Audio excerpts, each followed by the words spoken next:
ఎంపీతో మొదలై కోట్లలో కాడర్తో నడుస్తున్న పార్టీ. ఒక్క ఎమ్మెల్యే ఎంపీతో మొదలై 151 మంది ఎమ్మెల్యేలు 22 మంది ఎంపీలతో నడుపుతున్న పార్టీ. ఈసారి అంతకు మించి 175కు 175 స్థానాలను ఖాతాలో వేసుకోవాలనే టార్గెట్తో ముందుకు వెళ్తున్న పార్టీ. దేశంలోనే బలమైన పార్టీలో ఒకటైన ఆ పార్టీ ఇవాళ 14వ వసంతంలోకి అడుగుపెట్టింది. అధికారంలో కొనసాగుతున్న ఆ పార్టీ మరోసారి అధికారం కోసం పరుగులు పెడుతోంది. 13 వసంతాలు పూర్తి చేసుకుని 14వ వసంతంలోకి అడుగుపెట్టింది వైసీపీ. 2011 మార్చి 12న పురుడు పోసుకున్న వైసీపీ రాష్ట్రంలో బలమైన పార్టీగా ఉండడమే కాకుండా దేశంలో పెద్ద పార్టీల్లో ఒకటిగా రూపాంతరం చెందింది. పార్టీ పెట్టిన 8 ఏళ్లకు అధికారంలోకి వచ్చిన వైసీపీ 5 ఏళ్లుగా తిరుగులేని పార్టీగా ఎదిగింది. ఎన్నికలు దగ్గర పడుతుండటంతో మళ్లీ ఎన్నికల కథన రంగంలోకి దూకింది. ఇదే అంశానికి సంబంధించి మరింత సమాచారం మా ప్రతినిధి దుర్గా అందిస్తారు. దుర్గా,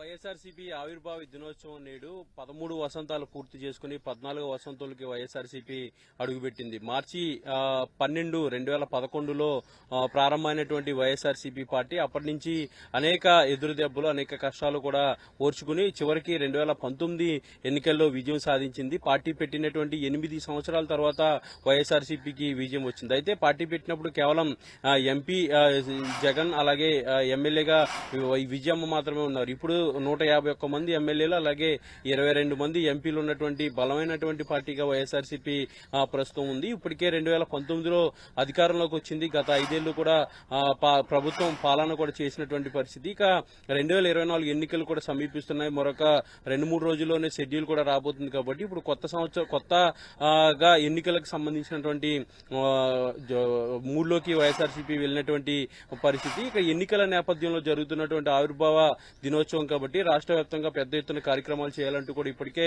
పార్టీ శ్రేణులకు వైఎస్ఆర్సీపీ పిలుపునిచ్చింది. రాష్ట్ర వ్యాప్తంగా గ్రామ స్థాయి నుంచి రాష్ట్ర స్థాయి వరకు కూడా వివిధ సేవా కార్యక్రమాలతో పాటు వైఎస్ఆర్ విగ్రహానికి నివాళులు, అదేవిధంగా వైసీపీ జెండా ఆవిష్కరణ కార్యక్రమాలు కూడా చేయాలంటూ కూడా ఇప్పటికే పిలుపునిచ్చింది. అయితే ఎన్నికల సీజన్ కాబట్టి ఈ ఆవిర్భావ దినోత్సవం నేపథ్యంలో పెద్ద ఎత్తున కేడర్ అంతా కూడా ఉత్సాహంగా పాల్గొనాలంటూ కూడా ఆదేశాలు ఇచ్చినటువంటి నేపథ్యంలో కేడర్ అంతా కూడా అదేవిధంగా ఉత్సాహంగా పాల్గొంటున్నారు. అయితే ఇక ఎన్నికలకు సంబంధించి ఎందుకంటే ఇప్పటివరకు జరిగినటువంటి ఆవిర్భావ దినోత్సవాలు ఒక ఎత్తు అయితే ఇప్పుడు కొత్తగా ఆవిర్భావ దినోత్సవానికి సంబంధించినటువంటి ఎందుకంటే ఎన్నికలు వస్తున్నాయి కాబట్టి ఇప్పటికే 5 ఏళ్లు అధికారం చేపట్టినటువంటి వైఎస్ఆర్సీపీ మరోసారి అధికారంలోకి రావాలంటూ కూడా గట్టి ప్రయత్నాలు చేస్తుంది. ముఖ్యంగా దానికి సంబంధించినటువంటి వ్యూహాలన్నీ కూడా సిద్ధం చేస్తుంది. ఇప్పటికే సిద్ధం పేరుతో నిర్వహించినటువంటి భారీ బహిరంగ సభలు రాష్ట్ర చరిత్రలో పెద్ద సభలుగా నిలిచిపోయినటువంటి పరిస్థితి. ఆ సభల ద్వారా పెద్ద ఎత్తున ఆ పార్టీ కేడర్ అంతా కూడా ఫుల్ జోష్ వచ్చింది. అయితే అదే జోష్ ని కొనసాగించేందుకు వివిధ కార్యక్రమాలకు వైఎస్ఆర్సీపీ పిలుపునిస్తుంది. ముఖ్యంగా ఈ నెల 16వ తేదీ నుంచి సీఎం జగన్ కూడా ఎన్నికల ప్రచారం కూడా పాల్గొనబోతున్నారు. ఇక మేనిఫెస్టోకి సంబంధించి కూడా ప్రస్తుతం కసరత్తు అంతా కూడా పూర్తయింది కాబట్టి మేనిఫెస్టోను కూడా త్వరగా తీసుకొచ్చేందుకు ప్లాన్ చేస్తున్నటువంటి పరిస్థితి. ఎన్నికల షెడ్యూల్ వచ్చేలోపు ప్రభుత్వానికి సంబంధించినటువంటి కొన్ని కార్యక్రమాలు ఉంటాయి కాబట్టి వాటిని పూర్తి చేసి షెడ్యూల్ వచ్చిన తర్వాత మేనిఫెస్టో ప్రకటన ఉండే అవకాశం అయితే కనిపిస్తుంది. గతంలో ప్రకటించినటువంటి మేనిఫెస్టో ఏదైతే మేనిఫెస్టోను ఒక బైబుల్ గా, ఖురాన్ గా అలాగే భగవద్గీతగా చూడాలంటూ కూడా సీఎం జగన్ గతం నుంచి ఒక టార్గెట్ ని పెట్టుకున్నారు. దాన్ని రీచ్ అయ్యేందుకు 99% మేనిఫెస్టో అమలు చేశామంటూ కూడా వైఎస్ఆర్సీపీ చెప్తుంది. మద్యపాన నిషేధానికి సంబంధించి తప్ప మిగిలినటువంటి అన్ని అంశాలు కూడా అమలు చేశామంటూ కూడా వైఎస్ఆర్సీపీ చెప్తున్నటువంటి నేపథ్యంలో ఈ మేనిఫెస్టోకు సంబంధించి కొత్తగా మేనిఫెస్టో ఏదైతే రాబోతుందో ఆ మేనిఫెస్టో మరింత ధీటుగా ఉండే విధంగా కసరత్తు పూర్తి చేశారు. ముఖ్యంగా సంక్షేమ పథకాలకు సంబంధించి ప్రస్తుతం ఇస్తున్నటువంటి ఆర్థిక సహాయాన్ని మరికొన్ని వాటికి కొంత పెంచే ఆలోచన కూడా సీఎం జగన్ చేసినట్టుగా తెలుస్తుంది.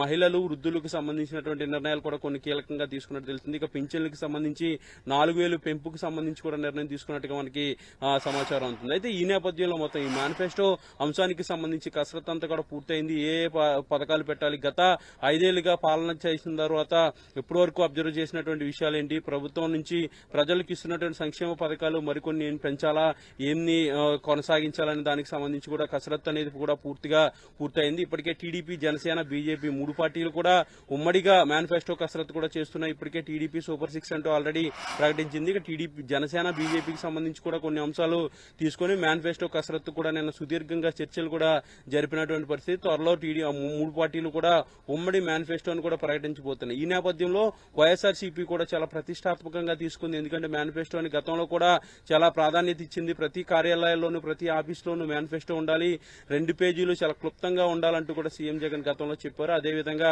వాటన్నిటిని కూడా అమలు చేసినటువంటి పరిస్థితి. ఇప్పుడు కొత్తగా తీసుకొచ్చే మేనిఫెస్టో కూడా మరింత క్లుప్తంగా ఉండే విధంగా డిజైన్ చేశారు. దానికి సంబంధించిన కసరత్తు అంతా కూడా పూర్తయింది. రానున్న రోజుల్లో మేనిఫెస్టోను కూడా ప్రకటించబోతున్నారు. చేసేదే చెప్తాం, చెప్పిందే చేస్తామంటూ కూడా ఇటీవల జరిగినటువంటి అద్దంకి సిద్ధం సభలో కూడా సీఎం జగన్ చెప్పారు. మేనిఫెస్టోలో త్వరలోనే వస్తుందంటూ కూడా చెప్పినటువంటి పరిస్థితుల్లో ఈ మేనిఫెస్టో అనేది చాలా కీలకంగా మారబోతుంది. ఎందుకంటే 2019 ఎన్నికల్లో నవరత్నాలతో పాటు కీలకమైనటువంటి అంశాలన్నీ కూడా మేనిఫెస్టోలో పెట్టడం జరిగింది. వాటిన్నింటినీ కూడా అమలు చేసినటువంటి పరిస్థితి. ఇప్పుడు కొత్తగా తీసుకొచ్చే మేనిఫెస్టోలో మరికొన్ని అంశాలు కొత్తగా చేర్చి మరింత ప్రజలకు మంచి చేసే విధంగా మేనిఫెస్టో ఉంటుందంటూ కూడా వైఎస్ఆర్సీపీ నేతలు చెప్తున్నారు. ఇక ఆవిర్భావ దినోత్సవానికి సంబంధించి అయితే ఈ రోజు రాష్ట్ర పార్టీ కార్యాలయంలో కూడా వివిధ కార్యక్రమాలకు పిలుపునిచ్చారు. రాష్ట్ర వ్యాప్తంగా కూడా సేవా కార్యక్రమాలతో పాటు పార్టీ యాక్టివిటీస్ కూడా ఉన్నాయి. కాబట్టి ఆ ఆవిర్భావ దినోత్సవాన్ని ఎన్నికల ముందు వస్తున్నటువంటి నేపథ్యంలో మరింత జోష్గా జరపాలని వైఎస్ఆర్సీపీ నిర్ణయం తీసుకుంది. దీంతో పాటు ఇదే జోష్ని ఎన్నికల్లో కూడా కొనసాగించే విధంగా వివిధ కార్యక్రమాలు కూడా వైఎస్ఆర్సీపీ పిలుపునిస్తుంది. సుమా, థ్యాంక్ యూ దుర్గా.